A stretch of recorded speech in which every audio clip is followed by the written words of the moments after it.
Hey, everybody. Welcome to the Santita Jackson Show, the second hour. Hope you've had a wonderful Labor Day weekend. I can't believe that we are, within 2 months of the election, but we are here. It seems like we're still relitigating 2020, but oh no, it's 2024, everybody. Are you registered to vote? I'm Santita Jackson here on AM 950 Radio, the voice of progressive Minnesota. And please meet us on the Santita Jackson Show YouTube channel, the Santita Jackson Show YouTube channel, and meet us on am950radio.com, but also the Santita Jackson and Friends Facebook page. The Santita Jackson and Friends Facebook page. Everybody, thumbs up, like. I need you to do that. That helps us with our algorithms. That's what they keep telling me. I'm still trying to figure it out myself. But we need to have you like the show. We're talking about this campaign, and now that we have really kind of gotten past the afterglow of the Democratic Convention, which was magnificently put together, we're now seeing some things that happened.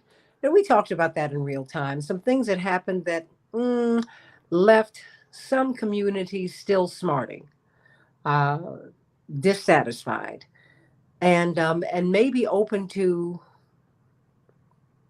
voting elsewhere. Namely, let's look at what's happening with Vice President Harris, who only had like 2 minutes, if you will, to put her whole campaign together. I don't know how she did it, but she's had quite a steep mountain to climb in a very short period of time, and she has done an incredible job.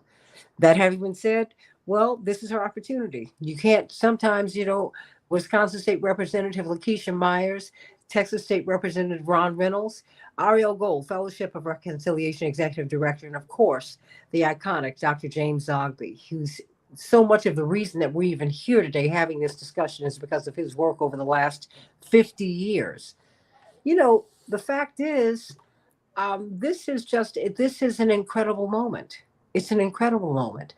We have got this migrant crisis. We'll be talking about that going forward. I can't wait to hear what you have to say, Representative Myers and Representative Reynolds and Ariel Gold, about that going forward, because that's a real big deal. It's a big deal. What's happening with Haiti, what's not happening with Haiti, big deal. Inflation, big deal. We got a lot of, it seems like so many things, so many issues that are at the core of how we exist are, are really at issue in this election. But let's look at what's happening in Gaza, in the Middle East, as that continues to amp up. As we see the deaths continue to rise on both sides, but we're seeing a massive genocide of Palestinians, and no one can ever deny that. It's not a war, it's a war on them. Wars are between armies, between people who are armed. That's not what's happening there. That having been said, it was important to hear and to see, put a face and to put voices, put emotion on the pain of the Israelis who are being held hostage, who want their loved ones home. At the same time, we want to hear from the Palestinians, Palestinian Americans. We did not hear that. And that was not lost on anybody. Some people are calling that a self inflicted wound because, look, let me tell you how a sausage is made a little bit. You cannot speak before the body of the Democratic Convention on television unless they vet your speech, load it into the teleprompter, and they bring it up. Now, fortunately for Reverend Jackson, he is a great extemporaneous speaker. So he did not need, not only did he not need the teleprompter, it's a good thing because we even dealt with some sabotage, Ariel Gold, in 1988. Everyone in the world knows that Reverend is asthmatic. There's an iconic photograph of Congressman, he wasn't yet a congressman, Jesse Jackson Jr., holding his body up against the grate as my father was speaking at the podium. Because after we sat down, after we'd introduced him, our father's suit was waving was waving as if he were in a storm. And my mother said, "Oh my goodness, they have turned the air on him. They know that within minutes he's going to sneeze." My mother is furious. And we're trying to hold that smile on stage. And then they kept saying, "We can't turn it off." I said, "Oh, they better turn it off because my mother's heel is going to hit that grating and knock that air conditioner out." there's a lot of control because they even moved the stage 40 years ago up and down to adjust to your height. My point in telling you this and telling everyone this, Representative Myers, is that there's a lot of control. You don't get out on that stage, Representative Reynolds, Ariel Gold. Dr. James Ogby knows this because he's one of the people who would contribute to the speeches, who combed every word. We got to put it this way, but we got to put this in. You don't get on that stage unless you've been vetted, unless they know what you're going to say. As a matter of fact, when you're walking through the convention hall, before someone delivers the speech, is sitting on a table. Is it not, Lakeisha? Yeah. Representative Myers, Ariel Gold, yeah, it's all there. It's heavily scripted. So it really beggars belief that you could not find a Palestinian American who was trusted by the DNC to deliver a message that would have landed well throughout America. Starting with Dr. James Ogby, who's right here. He's been on the DNC for decades. If there's someone who knows how not to touch the third rail of this issue, it's Dr. James Ogby and the people he has trained. He wouldn't have let them go on the stage unless they were going to make it a pitch perfect message so we could get out the room and win in November. But now we're seeing Jill Stein and Kamala Harris really be in a dead heat in the Arab American community. That's not going to work in Michigan, everybody, and in other places. So we just need to find out what's going on here, right? I'm doing this because I believe, like, if you are grilling a piece of meat, for those people who, like myself, don't like to see any signs of prior life, I keep poking the meat to make sure, Dr. Ogby, I keep poking it so I can make sure that it's cooked all the way through, particularly with pork, because my mother said we got a thing about that. You cook pork all the way through. This whole rare thing we don't do. So that's all, It must be a black thing. I don't know. We just it's like cook this thing. I don't want to see any signs of prior life. And so talk to me, everybody. And I think Bernadette wants to know. Ashley King down there in Memphis. Andre here in Chicago. Robert, shalom to you, my brother. Mike, how you doing? Velma and everybody. I think people want to know. Let us start with you, Dr. Ogby. What? Just a couple things. There was a young woman who we had proposed and who the staff thought was a great idea.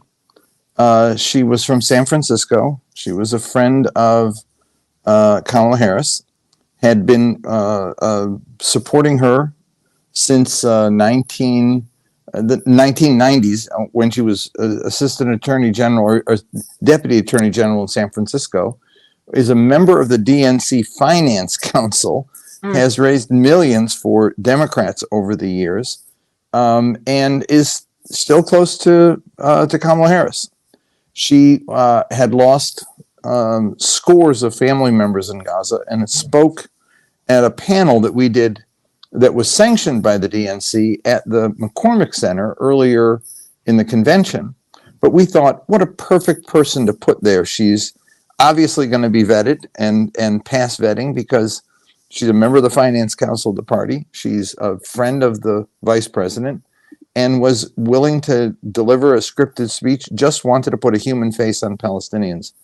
They initially said yes, and it seemed like it was going to go. And then for reasons that were never explained to us, the decision was made not to do it. And it was, as you called it, one thing I call it an unforced error. I called it a boneheaded move. It hurt my community in a way that it didn't have to and shouldn't have. And secondly, it ended up in a perverse sort of way, creating worse press for them and better press for us than we would have expected. Somebody did a survey of the last 3 days of the convention and the last 2 days and the day after, found on broadcast media, on national broadcast media, 588 mentions of the denial of the campaign to allow a Palestinian American to speak. that gave them a black eye and did not. It was something they didn't have to do to themselves, and they certainly didn't have to do to us. And that's the one thing, is that I'm still not understanding why they made that move at all. Even when the Israeli family, who it turns out now has lost their son, who was shot in the head in a terrible, terrible criminal act, they said there should have been a Palestinian speaker. Major Jewish newspapers said there should have been a Palestinian speaker. Church groups, religious groups of every faith said the same thing. It was stupid. I still don't know what the hell they did, but your dad used to call them the smart-ass white boys, and there's this consulting class in the party that seem to think that they know better than everybody else, but they don't, because their brains are frozen decades ago in what they think is the logic of the party and is the constituency of the party, and they're wrong. I mean, there weren't 5 Jewish Americans who would have objected if that woman from San Francisco had spoken. And yet there were a lot of Arab Americans and Palestinians in particular who were hurt by this move. Dumb. Now, with regard to the poll that you mentioned, I have to issue a correction here. 2 groups did something that was irresponsible and I think disgraceful, because doing polling myself, I take the science seriously. When you send out an email to your members who you're going to vote for and then broadcast it as a poll, that is not a poll. That's a survey of your members. It's already a self-selected group of people who have a particular bent. Another group, a Muslim group, did an SMS survey, the demographics of which were horribly skewed towards South Asian Muslims. I don't know what the overall composition of the list was that they sent it out to. They haven't been clear on the methodology. And secondly, and more importantly, there were only 80 African Americans on that list. And anyone who knows anything about Muslims in America knows that the African American community is the single largest component of the American Muslim community. And so to not have them in the mix and then claim that this represents the way Muslims are going to vote is itself dishonest. And so I have issue with both of those. And I frankly think, yes, Arab Americans have been hurt. And I think that we're going to do a poll in the next 2 weeks. We'll come out with an Arab American poll of our own, and I'll come back and talk about it with you when we do. I don't think that Kamala Harris is going to get the same numbers that Joe Biden got, almost 60% in 2020. But I certainly don't see Jill Stein and Kamala Harris tied, and I don't see, as the other polls showed, that Jill Stein is ahead of Kamala Harris. I think that's ridiculous. On the face of it, it's ridiculous. That one poll had Jill Stein at 45, Kamala Harris at 27, and Donald Trump at 2. I mean, unfortunately, I know my community, and as we say, in every life a little rain must fall. We have Arab American Republicans, and it's more than 2%. And secondly, with regard to the other one that showed them tied at 27 each, that's also bizarre. If you take African Americans out of the mix, you're going to end up with nutty numbers, and so I just want to correct that, but also not let the campaign off the hook for making a boneheaded move. Well, my question is this, because I'm not in Washington and I'm not in New York, and I've lived in both places. And I do want to bring Texas State Representative Ron Reynolds in, and Wisconsin State Representative Lakeisha Myers and Ariel Gold. But first, let me just zero in on you for a minute, Dr. Zogby, because the conversation that you have, like in Chicago, the migrant crisis is huge. And then we hear from California that migrants are going to get X number of dollars to buy homes. Whew, that was like dropping a bomb, particularly in the Black community, but not just in Chicago, all over the country. I mean, even Bill Maher asked Nancy Pelosi about it on his show this past weekend, right? The greatest concentration of Palestinian Americans in the United States is here in Chicago. And so when I'm hearing these conversations, I'm hearing the only reason I even wanted to visit this is because I've been talking to people here on the ground in Chicago. And They came away from the convention angry about that. They said this was not only an unforced error. Was it an unforced error, or were these really your intentions? I mean, and then with the defeat of Cori Bush and Jamal Bowman, there's just a lot in the air, Dr. Zogby. A lot. Not only, yeah, and look, like I said, there, Ben Rhodes Mm. of the Obama administration used to speak about the foreign policy blob. That is, folks who've been advising previous administrations and failed, famously failed for years and years, no names mentioned, but for God's sake, they've served 4 or 5 administrations and have bungled the Middle East time and time again. And yet they populate the think tanks and they populate the foreign policy magazines and they write the articles advocating for the same failed policies that failed in the past. There is also the political consulting blob, and that's the guys who tell the candidates exactly what needs to be done and how to look at the politics. And they don't get the fact that the demographics of the country have changed. They cannot understand what's going on campuses. They cannot understand what's going on with young folk in the Black community or in the Latino community or in the Asian community. They certainly don't understand Arab Americans or American Muslims. They don't understand what's happening with progressive Jews. I mean, when you have train stations shut down in New York and Washington and elsewhere with hundreds and hundreds of demonstrators, 400 or 500 in each one, and they're all Jews. They're young Jewish kids. And the political consulting blob don't get it. They don't get the fact that the Democratic constituency has changed.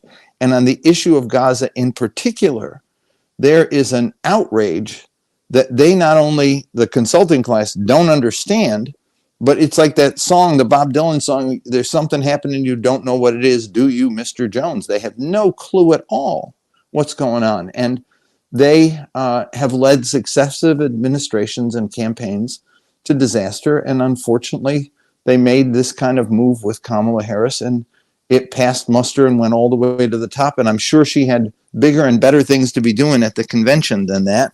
But they made a decision without telling us why that is hanging on her head and is causing her pain. And they have to address it.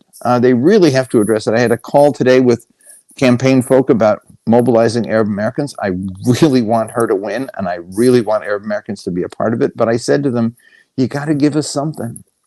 You have to give me something that can act as an antidote to what happened at the convention. Look, I think if we look at it without that issue of what they did to the deny Palestinians a voice, overall, I think the community did well. I mean, we got for the first time a session in the McCormick Center that was standing room only. I'd been to several other McCormick Center events that were sponsored by the other caucuses and councils that had a smattering of people.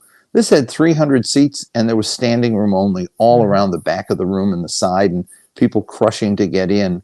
And it was poignant, powerful, beautiful, the statements made and the examples of suffering in Gaza. Every time the uncommitted folk did a press conference, it was jammed with reporters collecting stories. I had the most wonderful conversations with Ta-Nehisi Coates about it, who was himself baffled that this had happened.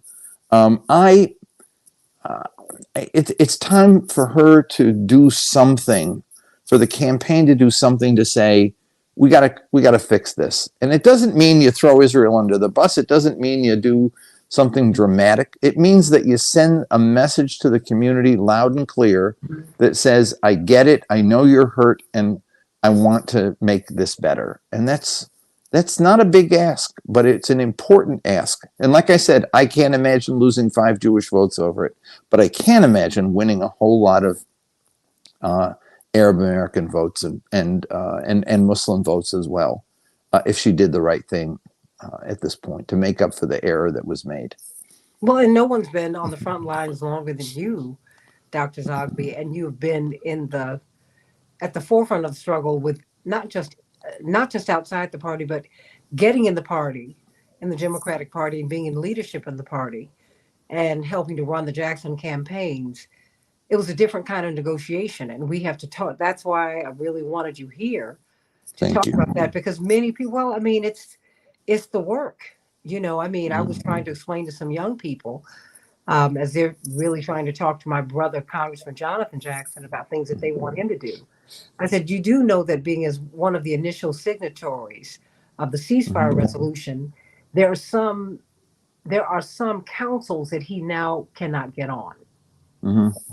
These are things that you don't even see, but these are big, big Santita, after business. the '88 convention, when Mhm. I was with your father and we did the minority plank on Israeli-Palestinian peace. Mhm. Your dad had got a couple slots for the DNC, and he appointed me to one. I got approached by leadership in the party saying, and they really pressured me to withdraw, saying that you'll be a target. The Jewish groups and the Republican groups will come after Dukakis because you're on the DNC. And I did what I always do. I cried about it, and I thought about it, and I finally said, okay, I'll do it. Ron Brown, who was my go-to guy the whole time he was here in Washington, I was here with him. He said to me, I'll make it up to you. And he sure did. I mean, he appointed me a few years later to a vacancy and also did a lot of great stuff with my community. But that was the kind of pressure that was there. I mean, Mhm. they didn't even want me on. And as you recall, I was off and we put a young woman, a Palestinian woman from Texas on whose father was a priest, an Orthodox priest. And, uh, and she and Willie Barrow Mhm. and Bob Farrell were full page New York Times ads. Look who's on the Democratic National Committee, and it was these radical pro-Palestinian. And so I felt bad for Ruth Ann that she ended up taking the heat that I would have gotten, but uh, they are ruthless, and I think we. I understand what your brother goes through. I understand what your dad went through. I was there with him when he was going through it. Um, they make all the wrong decisions all the time, and they force indignity upon us. But we're still standing. Is the point? and No, I think I think we're doing better. there's no question. I mean, not to mention the fact that, I mean, I see you, excuse me, Wisconsin State Representative Lakeisha Myers and you, Texas State Representative Ron Reynolds, nodding vigorously in assent. And I want you to, what do you see, Wisconsin State Representative Lakeisha Myers? Because you're in one of these states, one of these battleground states. And yet, as we were talking about this, you were like, yeah, you kept nodding in assent. What do you see? Well, I think Dr. Zogby was correct in his assessment of the fact that you still have people who are top brass in the party that make decisions based on, I would say, protecting what the current administration and administrations past have done and not trying to turn over the apple cart just yet. And the reason I use the caveat of just yet, because I think it's going to happen. I think there's enough international pressure in Israel and with the powers that be between Benny Gantz and Benjamin Netanyahu, who has been a problem. I think that internal strife is happening there, which is also pushing that to the forefront of what can possibly be done. I don't think it will happen while President Biden is still the president. I'm going to tell you that. And I think you have to do a tap dance of trying to protect what's already in place. And like Dr. Zogby said, not throw Israel under the bus, but also deal with the issue. And I think that was the gaffe. That was the missed opportunity that existed by not having a person of Palestinian descent or someone that could speak to the issue in a real way and talk about how families are being affected on their side as well. I think when you also look at it, he said they had the lady that's on the finance team to speak. I think even reaching out to your congressional members, Rashida Tlaib and Ilhan Omar. Ilhan Omar is who Mhm. I'm thinking about. Having one of them even speak to the issue of that as well, because they're already playing for the team. They are pro Harris, but they are also vocal about this issue and relying on people who are already on your team, who have already been vocal about the issues. And I believe it was in Ilhan Omar's instance, somebody who was able to beat back an APAC run Mhm. against her. I think is somebody to talk about that issue as well. So those are all the things that I'm seeing on the ground. I agree again with the professor when you talk about um, gaining more votes. Look, Michigan is the state to look to when it comes to this issue. We had uncommitted voters, but in the state of Michigan, the largest population of Palestinian Americans that live in the United States lives in Michigan. And you have to understand that the difference between having people, not vote in the presidential election and vote down ballot versus losing votes altogether for folks down ballot as well. This could have a reverberating effect for people like me and Representative Reynolds and other folk. Well, not me now, but anyway, other folks that are looking at down ballot races, because we get affected when people say, I'm just not going to vote at all. That leaves me and Ron out in that particular instance. That leaves, key races that are down ballot, county-based races, state house races, where we are affecting policy on a closer level for people in the real world versus the president that's at the top of the ticket. So I think that is something that folks have to understand and look to. I'm not telling people to ignore the issue. I'm saying fight for the issue, but also don't ignore the entire cause. Don't throw any votes away. We need Mhm. every vote, because I don't want this one to be close at all. I don't want Donald Trump to say, oh, but look. Somebody in the comments said anti-Zionism isn't the same as anti-Semitism, which we can have that conversation all day long. But looking at where we are, but I do think that we have to look at changing. Dr. Zogby talked about the opening of the tent. And that's one of the reasons I love the Democratic Party. There is room, just like it is at the cross for everybody, is room At under the the tent cross of the for you. Democratic Party. We take everybody. We take everybody. There is room for you, even when you disagree. And yes, because we have to realize that there's room under the tent, we still operate as an organization. This is a business, and we still have to deal with the defects of running a business as well. So yes, it was a big missed opportunity at the DNC. That was on the national stage for people to see. It was a missed calling card for Kamala Harris to speak directly to that community that is hurting on a grand scale at this point. I think for me, it was akin to the what was it, the 64 convention, when Fannie Lou Hamer was, the president had a press conference and they diverted from her speech, but then they replayed it later on that evening. People were like, oh, that's what she said. Well, Yes, because you don't want to hear sometimes the hurt that is in a particular constituency that you have, and and we have Representative to Myers, we have to do that. I would even say in real time, even South Africa. Oh, Of course, absolutely. that was our The line. wars that we had internally about how to deal with apartheid, when people didn't want to, boycott Polaroid and do all these things that we were doing, when we realized which companies were benefiting from, the backlash against our people in South Africa. So I think, again, the public is doing its job. The Mhm. people who are saying you need to talk about this, they're doing their job. They keep shining a light on it. It's the constant, like, it's that thing that's right there. Like, yeah, we're still voting, but we still are going to hold you accountable for this particular issue. You have to do something. The clock is winding down on the doing something part. Trust me, I see it happening Mhm. from just the international affairs that are going on in the region, and also with America being, the superpower that we are, and being able to make decisions and move people around. Again, I say all of this is happening in Mhm. tandem. I can see it happening. It's going to take a while for it to happen and for there to be some real movement there. I think that will happen, as we move further into the next administration and seeing what can happen, because this is going to have, Lord forgive me for saying trickle down effect, but it will have it on the international scale of what happens and how we answer this issue. And I think you have to look at that. We are clearly anti-terrorist, so they want to deal with Hamas as the terrorist cell that it is, but then also deal with how we respond as well with our allies. We have the ability, and quite frankly, we control the purse strings when it comes to Israel, to say, we need you to change your strategy as well. And I think that's what you'll see happen. Well, and be honest about Hamas, because Israel funded them so heavily because they didn't want to deal with Yasser Arafat and the PLO. I Well, mean, we can go back to our own playbook in the United States and look at what we did with the Taliban. So yeah. come on. No, I'm just saying, Yes. be honest before you call me a supporter of Hamas. Please stop. There you go. Y'all Yeah. did that. I didn't do that.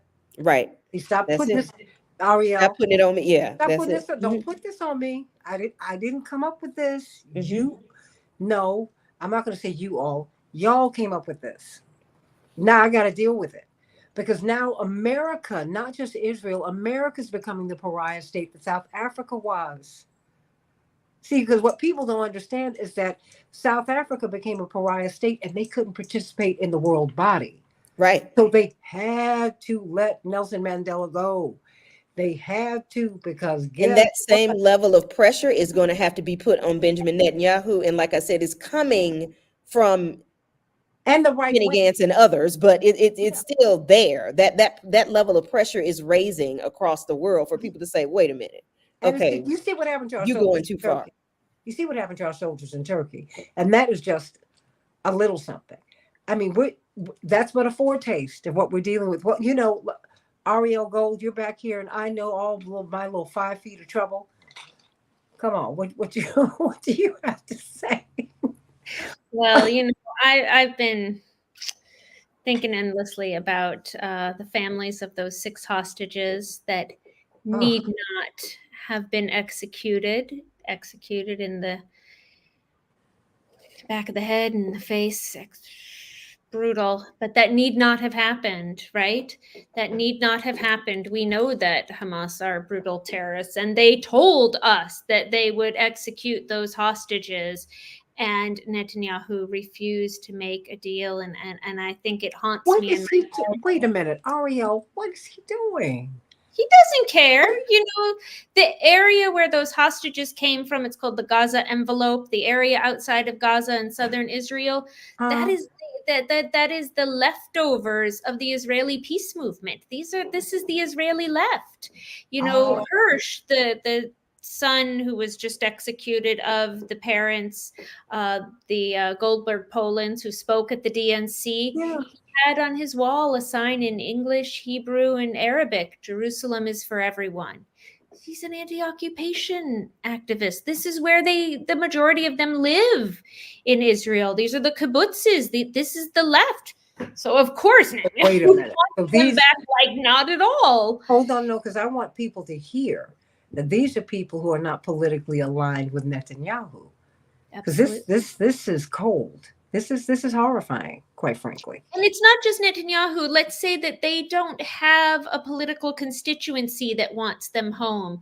They're not of the far right or the Haredi community that would demand in Knesset that Netanyahu bring him home. But because this is so collapsed of a society, they're out there in the streets, literally advocating for themselves. And you know what makes me so angry? And I just hear the mother's voice when at the funeral. So in our custom as Jews, when we're mourning, we tear our clothes. So the whole family, their clothes are torn, and she said, goodbye, my sweet boy. You are finally free. And just, he's the same age as my son, and he could be my son off at a music festival. Anyway. So that's what the parents are saying. And the kid is saying, this is a land for everybody. And the parents are saying, ceasefire, make the deal. And Biden and Harris, they both say Hamas will pay. Listen to the families of the hostages. If that's what you care about, I want you to care about the Palestinian children too. I want you to care about every single civilian. But if right now what you're thinking about are those families who had their loved ones executed, then by God, what do they want? They want a deal. They want a ceasefire. And it just baffles me how the Anti-Defamation League keeps saying as well, like, we will fight for the hostages' releases. fighting won't release them. A ceasefire is what will release them. And, you know, the Twitter account of a group of the hostages, their family members, they're just going off on Greenblatt and the ADL. They say, you just stop saying you are Because it's stoking the fire. because you are doing the wrong thing. You are not listening to us. We want a ceasefire. We want our loved ones home. We want the bombs to stop. And we have And they to. killed his child after his parents spoke at our convention. So, like, what are you doing? I mean, I'm just. Hamas said, if you get close to our hostages, if you come to release them by gun, we will shoot them. And you know what? They did. And that's on Hamas, right? That's a horrid war crime, horrific. But Israel knew. We knew here in America. We knew. So, you know, we have to stop letting the warmongers tell the narrative that violence will free these hostages. And that's what the families in Israel want. And we have to insist that the correct narrative be told. And that narrative is that there is no way to peace. Peace is the way. As A.J. Musty from Fellowship of Reconciliation famously said, and ceasefire. And we can make that ceasefire happen by stopping the weapons transfers. So I've gone off of my rant now, and I see my mother's face, and I could be her. You know, my son was there. He would have been at that festival. He has friends that knew Hirsch, Goldberg, Poland. The Jewish American community is a small community. They go to summer camp together. And I just see her face and hear her saying goodbye, that she need not have had to. I don't have any children, but every time I see all these mothers crying and wailing and screaming, and I see these fathers carrying their babies that are dead, I am like, and then I see people going through the rubble trying to find their loved ones. This is evil. And I don't want us to lose the moral imperative in all of this. This is wickedness and evil. And it's got to stop. It's got to stop. And it's a false choice for us to choose between Israeli security and Palestinian justice. That is never what Reverend always called for that. But because he was saying that, wait a minute, Palestinians are human too, he paid a price. That's Congressman Jackson's paying a price. I've been telling these young people. The business councils he's been blocked from. He needs to be a member of those councils to get money to his community that he serves. That's the kind of price he's paying. So they're going to send someone or ones after him who are going to say he's an ineffective congressman. They did that to Cori Bush. Oh, you're absent. She had COVID. She's a nurse. What was she supposed to do? Show up at the Congress like Rand Paul did? Heaven help him. He's a doctor with COVID. I'm like, Rand, really? Texas State Representative Ron Reynolds and Alan Minsky, I'm going to bring you on anyway. That's right. From Progressive Democrats of America. He was on with me in the last hour. I just had to do it because I thought I have to bring him on. But Texas State Representative Ron Reynolds, because Wisconsin State Representative Lakeisha Myers is in one of these battleground states. Every vote counts. You are in Texas, every vote counts. And when we were talking about the exclusion of the Palestinians from the stage, from the main stage, from where they had the television cameras, both of you were nodding vigorously in assent. Why?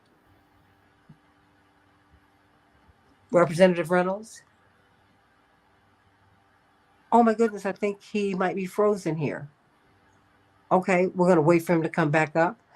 But Alan Minsky, what are you hearing from everybody here?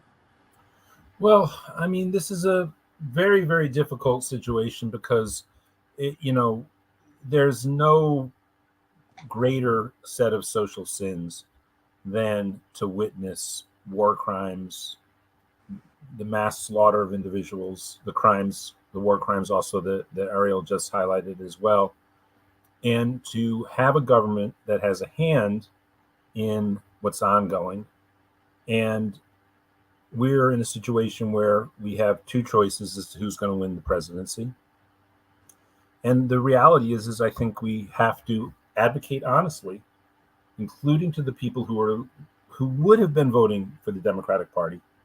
But then October 7th happened and all that has followed over the last 10 months. We have to speak earnestly and honestly to that constituency, because we do understand that an election with, to say grave consequences, is just an understatement. Mhm. I mean, I really do believe, as I said in the last hour, that we've arrived at this point, and it's not the singular person of Donald Trump. In many ways, he is the stalking horse through which very powerful forces in the United States that are basically against democracy are sort of riding to achieve a set of ends that they've laid out for the past 4.5 decades. When you look at groups like the Federalist Society and what their goals are in terms of the court system. And so, by the way, we know if this comes down to a Gore versus Bush situation, we're not going to get any love from the courts. I mean, somebody said, I think it was Representative Myers, that we have to win this thing handily, because they've stacked the courts in so many places in so many ways against us that it would even be dramatic if it gets thrown to the courts.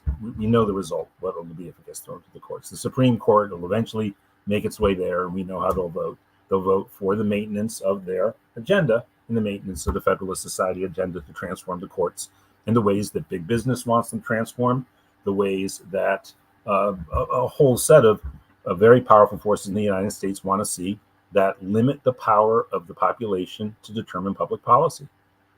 That's huge in a country that for almost 250 years now has had this ongoing struggle about, are we a restrictive constitutional republic or are we a democracy? And the arc has been to fight and struggle and increase our democracy. So here we have this election where finally you see the right wing have a candidate, a stalking horse, that really is going to gum up the works of the Democratic part of our constitutional democratic republic, for the purposes of absolutely concentrating the power of the already powerful and the wealthy over the rest of us. I think we have to try to make a case to everybody we can. We have to be sensitive to those people whose ethical boundaries are such that they cannot find it in themselves to vote for a Democratic Party administration that has overseen what's happened in Gaza. But we have to make the case nonetheless. And I think we have to do it as sensitively as possible. And we also have to affirm our commitment, as certainly progressive Democrats in my case, that on election day, once the result is over and Kamala Harris has won, we are going to commit to peace in the Middle East, ceasefire, fighting for an arms embargo, and demanding that we do not revert to the norm once the bombing is stopped, and we demand a positive resolution with self-determination for all people in Palestine and Israel. And I think if we are firm in our commitment to that course, more people will recognize that the choice is so significant on all the other fronts that they will defeat Donald Trump or elect Kamala Harris. And that's what I hope. We got you back, Texas State Representative Ron Reynolds. What say you? Can you Oh, hear I me? got you. I had to log on from my cell phone in my office. I think that we had some bad weather, but listen, Dr. Zogby, my colleague in Wisconsin, and Ariel Gold, they were all saying exactly what I wanted to say. I was sitting there as a delegate. Oh, my internet just popped back on. It's all right. Just stay right where you are. Okay. I You're was good. sitting there as a delegate at the national convention. Now, those who don't know that I was one of the biggest. Hold on. Oh, let me add him. Oh, There we go. there I'm we go. back. I guess my internet popped back up. I was one of the biggest supporters for Kamala Harris. Still am. I was one of the first calling for President Biden to step aside, and I'm nominee. But I wanted to say that to say I was so disappointed that there was no one, not one single person at the convention that was able to speak that shared the views of the Palestinians, that was pro-Palestinian. That was a mistake. That was a big, big mistake. There should have been someone at the convention that was on that stage that was vetted, that spoke to those issues. I think there was a missed opportunity for her to appeal to those uncommitted voters, particularly in Michigan and other swing states. So I think that there needs to be some kind of affirmative outreach, and they're going to have to, in a very close election, every vote counts. And so I'm dependent on the Harris administration to make it right. They missed an opportunity, and it was a fumble. It was a fumble that didn't need to happen. And as someone who was a delegate, there was even some talks that I was having with some people. I signed a petition even that there should be someone there that speaks at the convention. So there was some brokering, there was some willing and dealing, and unfortunately, it didn't happen. So there needs to be something affirmatively done to fix it and fix it quickly. That's my opinion. So I disagree with everything that was stated. I didn't want to be redundant, but Representative Myers was spot on. It impacts down ballot, tremendously impacts down ballot. And so the Harris administration can't take anything for granted. There is this is the being on the right side of history. History will judge you well. You have to be bold and courageous, knowing that you're doing the right thing for the right reason.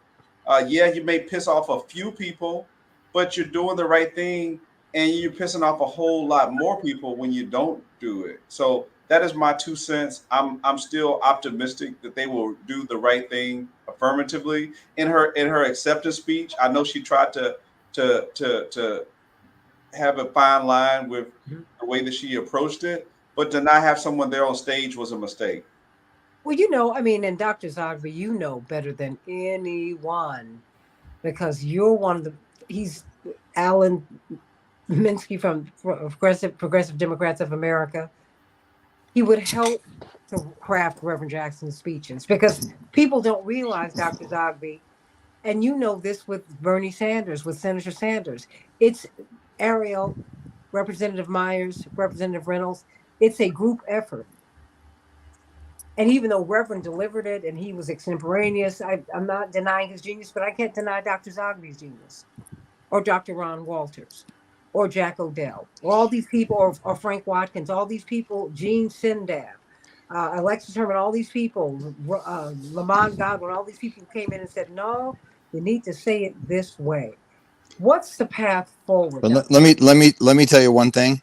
Yes. There were times when when your father would go into what I used to call his teaching mode, away from the speech, and we would look at each other and say, "Did you write that? Did you write that?" And we'd all say, "No." It just there there was a genius there that was undeniable, and I remember one of the speeches that he got me in very. You were praying. Please don't say something. Oh no, he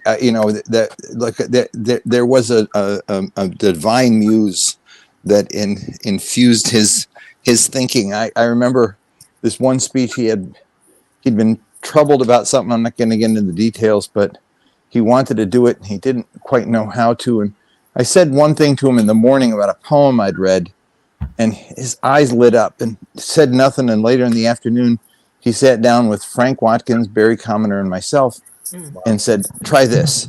And he started dictating. And I swear I'd never heard anything as profound in my life. And I still have the handwritten notes that I did. And then he got 2/3 of the way through and he said, "Okay, finish it." It was like, okay. It was like give Moses getting the first 7 commandments and God saying finish them. It's like, where do I go from here? But yeah, I mean, sorry, it's a total aside point, but people made contributions to his speeches, but he Jesseized them in a way that I simply could not, for the life of me, fathom how he was always able to kind of find the right tone, the right word. And when people end up writing for him, it was not writing for him as much as it was hearing his voice and putting his voice on paper, because he was in your head, and that sorry, totally a side point, but Kamala Harris needs that kind of. They used to say, "Let Reagan be Reagan." Let Kamala be Kamala. I do believe that, having had conversations with her about this, she gets it completely. Mm-hmm. But the consultants end up stifling that instinct, and it's Dr. not a good Zaki, move. I see them in her head, and that's that. You know, Representative Myers, I heard you, girl. That's why I wanted to bring out Alan Minsky, Ariel Gold, Representative Reynolds. What happens when these speeches are being crafted? I don't want people to think that she doesn't that there she is not under an incredible amount of pressure trying to pull the speech together. Right. I mean, because people will threaten to leave your campaign and undermine it if you say this. That's the kind of pressure she's under all Mm-hmm. day, every day, Dr. Zogby. People don't know that, but you do. So I mean, so how do you make this case to the uncommitted? I wanted to give everybody a chance to say something, but you know what? You stay right there, Dr. Zogby. I hate to do this, but it's like 30 seconds for everybody. Because you have got to sell this, Representative Myers. You got to get people out. Yeah, you. So, what you gonna say? What say you, Representative Myers, in Milwaukee? I'll do it in less than 30 seconds. Oh, I, okay. I have an idea that I got just thinking about it while we were talking. She needs to do something public with that woman from San Francisco and elevate it. Doesn't have to be an apology, just has to be, I want your voice to be heard. And I think it would go a long way. It's not the convention, but it would have an impact if she, in fact, brought the woman forward and said, I want to hear your story and I want Americans to hear it. I'm done. Well, I mean, And Mike that would Johnson. be something I would say would work as well, just like they did with promoting reproductive freedom with women who have had issues with IVF in their states and other reproductive issues, and taking them on a stump tour. Of course, we had people come to Wisconsin, do radio interviews and all of these things. But I think with this being such a serious issue, you have to make sure all of the issues are in the forefront. This is something that people are going to weigh whether to vote or not on. So again, it's not just enough for me to say, don't be a single issue voter, but if this is something that really, really, is passionate for you, and with these families that are dealing with this, you have to, give a voice to that. And I think that's something that the campaign can do. You can do it in different areas, across the country, and have people there to talk about this issue that are living this experience as well in their families. Texas State Representative Ron Reynolds. I agree with what Representative Myers stated and what she said earlier. I would be bold and bring in Representative Rashida Tlaib, Representative Ilhan Umar. Those are sitting members of Congress. And I would say to them, let's go and at a campaign rally or at a campaign event, and let's talk about this issue. So I think that it takes some courage on her part. But I think the rewards would outweigh any of the setback from any small number of the APAC community. They have more control with dollars, but we're talking about votes. And votes are what win elections. I mean, of course, you need dollars, but she's raising an incredible amount of money, and that APAC isn't going to stop that. So that's what she, in my opinion, she should do. She should go bold. She should go big, and history will judge her well for her courageousness and speaking truth to power. Well, Alan Minsky, Reverend showed you need voters. You don't have to have money. If you have passionate voters, you can make it. And people who might not really like her now would admire her courage and saying, you know what? Everybody's got to be heard. Period. Mike Burries just said the Harris administration should have a black men who are not for her Zoom call. That is to say, bring people Right. who are not with you, bring them out and talk to them. My brother Jesse used to have several chairs on the stage when he'd go to schools. It's like, what are you doing? He said, these are for the hecklers. So when Yeah. they come for me, he would call them up and have them come up on the stage with him. And he would engage them, not to insult them, but you want to do this. Come on, let's go. Yeah, Alan, you got a minute. I like what Jim Zogby said too, and of course what both representatives said, and I love what Representative Reynolds said because of course I'm a ally of Rashida Tlaib, having done a number of events with her, and you just listen to what Rashida's been saying since October 7th. It's actually beautifully inclusive and very humane and loving. And however, I could feel the consultants pressuring against that, and that's where I revert back to what Jim Zogby said about Kamala being Kamala. And I think what she really gets and understands, and one of the struggles in this election, is that, political scientists again say this thing, that there really hasn't ever been, because the United States has been struggling to get there, and will it ever really get there, a true multiracial democracy.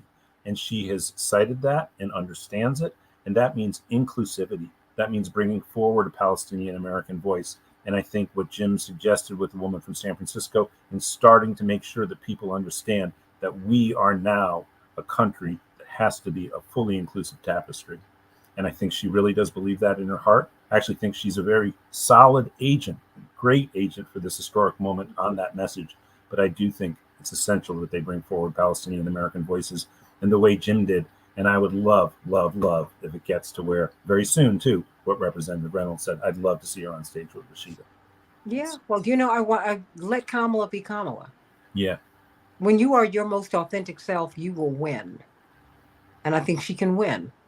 Dr. Zogby, we're giving, of course, we cannot, I have to give the last word to you. You will close us out. Got less than a minute here.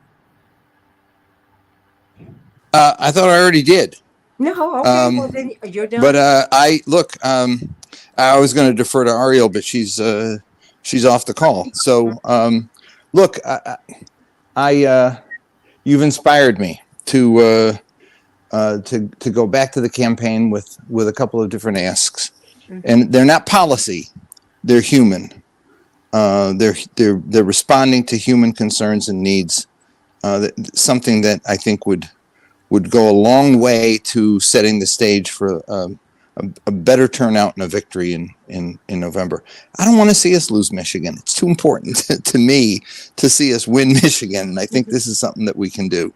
So thank you all for inspiring me to think this. And I'll see it when our poll comes out in a couple weeks. I'll tell you how people are actually going to vote. Well, thank you. Let us know and let them know that this is the people who are supporting her. Yeah. It's the constructive criticism. We want to construct her, not deconstruct her, not destroy. We want to build. And you build by engaging in loving critique and saying, hey, we see something, let's fix this. That's all we want to do. Thank you. Thank you, everybody. Sending you so much love, Dr. James Zogby, American Arab Institute. Wisconsin State Representative Lakeisha Myers, my homegirl, but they got her up in Wisconsin. I'm still going to claim you a Chicago girl. Texas State Representative Ron Reynolds and my dear Alan Minsky, Progressive Democrats of America, sending you so much love. Keep that air conditioner buzzing, my sweetie. Out there in LA. Whew. It's hot. It's hot out there today. Well, look, you got the right hair. See, my hair would be looking like yours if I were out in LA. Oh, sending you so it goes in that direction. All right, everybody, sending you so much love. See you tomorrow on the Santita Jackson